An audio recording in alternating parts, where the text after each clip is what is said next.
Bueno, vamos a repasar un poquito la cristalografía, pero va a ser una cosa muy breve porque en realidad lo que nos interesa es quizás lo que se diferencian en los biominerales de los minerales. Un cristal se puede definir como una estructura en la que los átomos que lo componen se encuentran empaquetados de forma compacta y sobre todo repetitiva. ¿De acuerdo? Es una estructura que se repite en el espacio de manera que los enlaces que se forman entre ellos den lugar a un mínimo de energía o bien local o bien global. Ya podemos tener varios polimorfos, ¿de acuerdo? Por ejemplo, antes hablamos del carbonato de calcio que podría estar como calcita o como aragonito. Son dos estructuras que cada uno supone un mínimo de energía para la disposición de los átomos. Esta estructura va a estar definida por lo que se denomina como celda unidad, que ya conocen, es la porción mínima de la estructura que, repetida en las tres direcciones del espacio, permite reproducir toda la extensión del cristal. Esto nuevamente pensando en un cristal perfecto, ¿de acuerdo? Cosa que no vamos a tener en los biominerales y en realidad tampoco existe en los geológicos, pero la cantidad de defectos que hay en los biominerales es mucho más grande. Porque en realidad no son las ideales desde el punto de vista cristalográfico, pero son las ideales desde el punto de vista biológico, son las que dan a partir de un perfeccionamiento a lo largo mediante la evolución que ha moldeado los genes para que se produzcan unos defectos, una impureza, unas dislocaciones, un tamaño de partículas, un tamaño de grano que sea específico para lo que se necesita el organismo. Así, la formación de gran número de cristalitos de pequeño tamaño en las matrices orgánicas dan lugar a una alta superficie de interacción y a una gran importancia de los bordes de grano. Estos bordes son muy importantes a la hora de producir disipación de energía cuando se acumula la tensión mecánica en los biomateriales de soporte como el hueso. Es decir, en esa parte donde están en contacto la parte orgánica y la parte inorgánica se forma una serie de uniones que se van rompiendo cuando se produce tensión y se van desplazando los materiales entre sí, de forma que se produce una disipación de energía, un consumo de energía, pero no se produce una ruptura del material. Otros defectos que ocurren en los cristales de los biominerales son, por ejemplo, dislocaciones o fallos en el apilamiento, ¿de acuerdo? Puede ser, son rupturas del orden cristalino que producen deformaciones en la estructura y que también van a producir eh, variaciones en las propiedades mecánicas, ¿de acuerdo?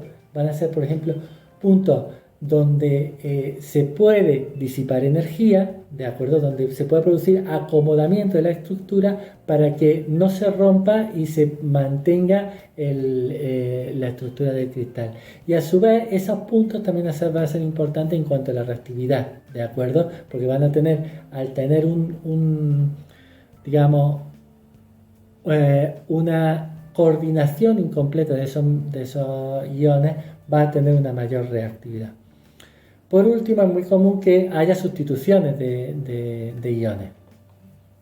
O sea, que en una estructura donde, por ejemplo, el carbonato de calcio, que el calcio sea sustituido, por ejemplo, por el magnesio.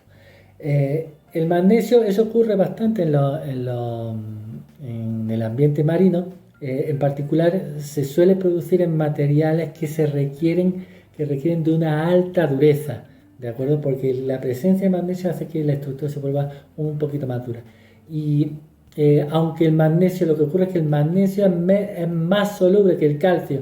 Luego las proporciones que normalmente ocurrirían serían pequeñitas, pero por ahí, por la acción específica de una proteína, un animal que necesite que un determinado diente, por ejemplo, sea más duro, puede incorporar un poquito más de magnesio, de forma que a lo mejor en vez de un 1% tiene un 1,5%. Y ese 1,5% ya es suficiente para producir una funcionalidad especial.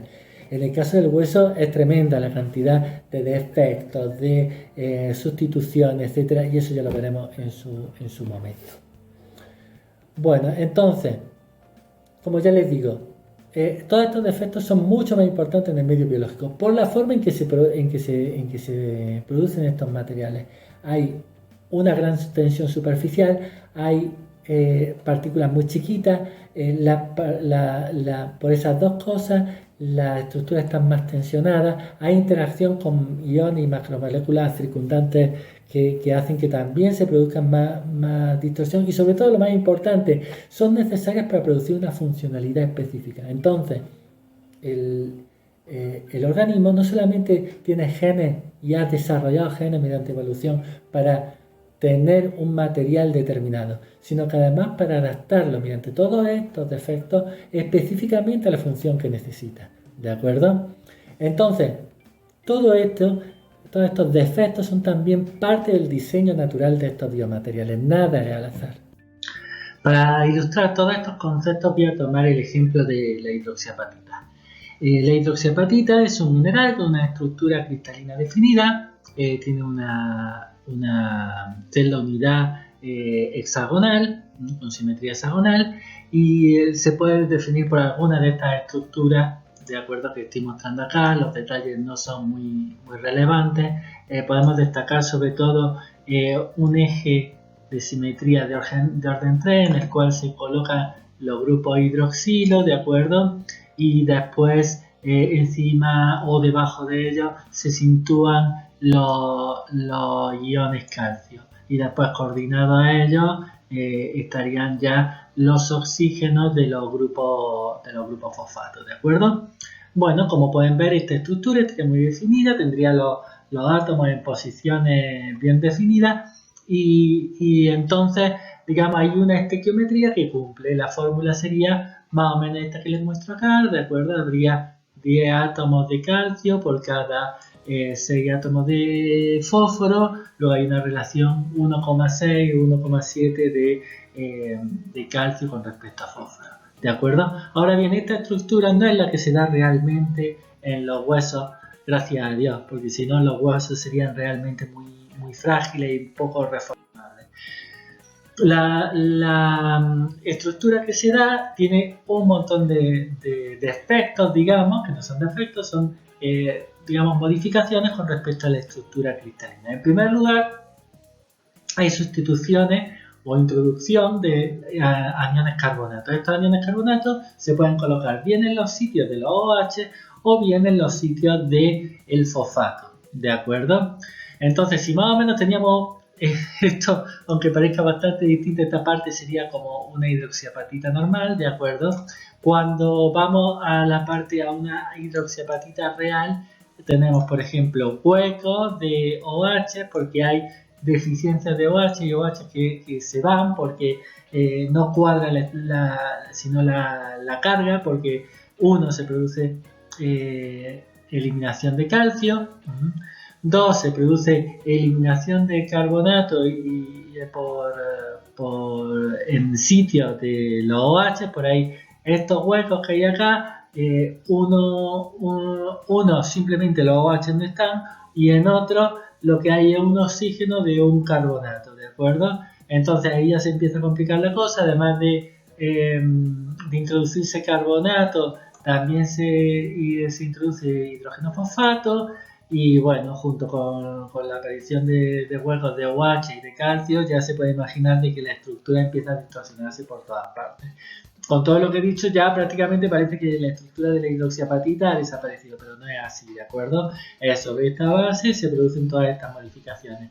Entonces, teniendo en cuenta que empieza a desaparecer calcio, empieza a desaparecer fosfato, aparece hidrógeno fosfato y carbonato, y empieza a desaparecer OH, vemos que la estructura, que la fórmula va a cambiar bastante, ¿de acuerdo? Además de esto, hay muchas sustituciones de otros elementos, estoy diciendo las principales, pero aparte de eso, en esa estructura también se coloca potasio, se coloca sodio, magnesio, que dentro de lo que cabe es lo más cercano al calcio, porque tiene también 2 cargas positivas, pero está en una buena cantidad. Y bueno, aquí por ejemplo tenemos 3 tipos de hidroxiapatita dependiendo de que sea del hueso, de la dentina o del esmalte del diente. Recuerden que bueno, el diente tiene 2 partes, una parte más interior que es la que corresponde a la dentina y después la parte digamos, exterior, o la que puede estar más en contacto con el exterior, es la del enamel, ¿de acuerdo? La que está en la superficie del diente. Este enamel es una de las sustancias más duras que desarrollan los seres vivos y tiene una gran durabilidad. Fíjense que, bueno, este carbono total en realidad es contando también el carbono orgánico, ¿de acuerdo? Este no es carbono del carbonato, sino que incluye también el de las proteínas, por ejemplo, el colágeno. Y fíjense, por ejemplo, que el hueso o la dentina, que es un material bastante parecido al hueso, tiene unos contenidos de materia orgánica grandes, ¿de acuerdo? En cambio, el enamel prácticamente no tiene una cantidad muy chiquita. El enamel es prácticamente 100% hidroxiapatita o apatita, bioapatita, ¿de acuerdo? Pero aparte de eso podemos ver que independientemente de que el carbono disminuya, lo que disminuye también, en el caso del enamel, es la cantidad de carbonato, ¿de acuerdo? Fíjense, disminuye la cantidad de carbonato. El nitrógeno también se relaciona con la parte orgánica, no le daría mucha bola yo a eso. Y fíjense que también lo que aumenta es la cantidad de calcio, ¿no? Fíjense que el del enamel, que es la sustancia más dura, es la que más se va a parecer a la hidroxiapatita real. Podemos verlo aquí también en la fórmula que les muestro para el esmalte, ¿no? Como tiene una composición distinta. Y esta composición distinta más cercana a la de la hidroxiapatita es la que le va a dar esa especial dureza, ¿de acuerdo? Fíjense además todos los elementos trazas que tenemos en la hidroxiapatita y que también van a cumplir una función. Que incluso hay sustituciones de cationes, que hay calcio. De todos los calcios que están en las posiciones cristalinas de la hidroxiapatita, uno van a estar, pero no se vayan a creer que son tantos. Fíjense, por ejemplo, aquí la cantidad, vamos a ver la del hueso, tenemos un 8,1, ¿de acuerdo? Con respecto al 10 que teníamos en la hidroxiapatita, ¿de acuerdo? Parte está sustituido por magnesio, otra parte va a estar sustituida por potasio, por sodio, eso va a crear unos defectos en carga positiva, ¿de acuerdo? Va a haber carga positiva de menos, con lo cual tiene que salir OH. Fíjense, por ejemplo, también que tomando la base de antes, la cantidad tan chiquita de hidróxido que hay. Se suponía en la hidroxiapatita es 2, aquí apenas tenemos 0,3. Esto tiene que ver con la cantidad de carbonato tan grande, ¿no? Que en realidad en el caso del enamel es bastante inferior. Como si fuese poco, también les quiero resaltar la parte de la barrera de grano. En la hidroxiapatita estamos considerando esa hidroxiapatita sería el bulk de la hidroxiapatita, pero en la superficie además la hidroxiapatita también cambia. No es lo mismo la del bulk de la partícula de hidroxiapatita que está dentro de la matriz del hueso, de la matriz de colágeno, con la que está en la superficie. La de la superficie está hidratada, está como, digamos, medio hinchada, ¿de acuerdo? Y en esa superficie, en esa, digamos, interfaz, o en esa capa que hay en la superficie de la partícula, es una región especialmente dinámica donde constantemente se están intercambiando cationes. Esto cumple la función de reformado que necesita el ser vivo. Los seres vivos necesitan materiales mucho más dinámicos, que se estén formando y disolviendo continuamente para que puedan cumplir bien su función. Y esto precisamente es lo que ocurre en la capa hidratada de la bioapatita, ¿de acuerdo?